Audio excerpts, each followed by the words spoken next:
What is going on, everybody? Welcome back to Phones and Drones. So somewhat unexpectedly, we just got another beta for iOS 18. But this isn't a public beta, and it is not beta 4. This is simply a re-release of beta 3 that came in at about 388 megabytes, so not substantial in size. Now, macOS came in at a massive 14 gigs, so I'm not sure what's going on with that. Apple did drop a drop beta for beta 3 on that, so very interesting. I'm not sure what's going on here. We were actually kind of surprised for Apple to drop this, but again, for them to re-release a beta, there's usually some substantial issues that were in the prior build. We're going to make this video short and sweet. There probably not going to be a lot of stuff to go over, but I do want to at least show you the build number and talk about how this impacts the public release. Let's jump right into it. Okay, so jumping right into it, the re-release of Beta 3 has definitely had a couple surprises here. And before I even jump into the build number, I do want to let you know this beta install re-release was probably the worst and the slowest that we've actually encountered in quite a while. It would actually overheat the phone.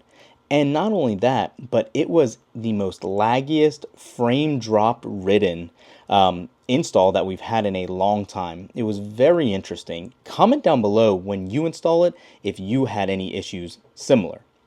Now, more surprising is actually right here in the actual version number. So this re-release is carrying a full build number of 22A5307I. This is substantial. The I build is actually farther down the alphabet than the F build on the original Beta 3 release, which means that this is less prepared and less ready in Apple's view to be released to the general public than what we had in the prior beta. For those of you not familiar, the closer the letter at the end of these sequence gets to the beginning of the alphabet, A, B, scenarios like that, that is the more likely scenario that is the final build. Nothing new, Apple's done this forever, so this was very interesting to see. Aside from that, also, I want to jump into the calendar and talk about how this impacts everything. So we obviously got beta 3 last week on Monday, and we weren't assuming for another beta until the 22nd or in another week.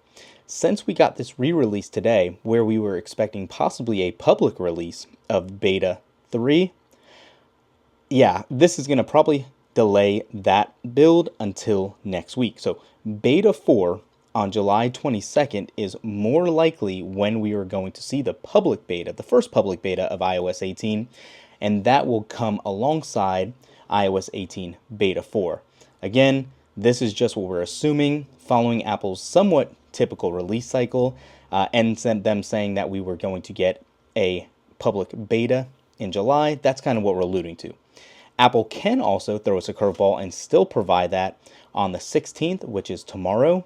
That wouldn't be uncommon either, but keep in mind, this build went backwards in build numbers rather than forward. So just wanted to let you guys know that. Now, jumping around the UI, once it's settled and sat down for a little bit of time, once you actually want to go around and jump into different apps, it loads perfectly fine. You would never have known there was all those issues earlier on, but there sure enough was, and it was not very pleasant. It was actually kind of concerning that the phone was going to have more substantial issues later.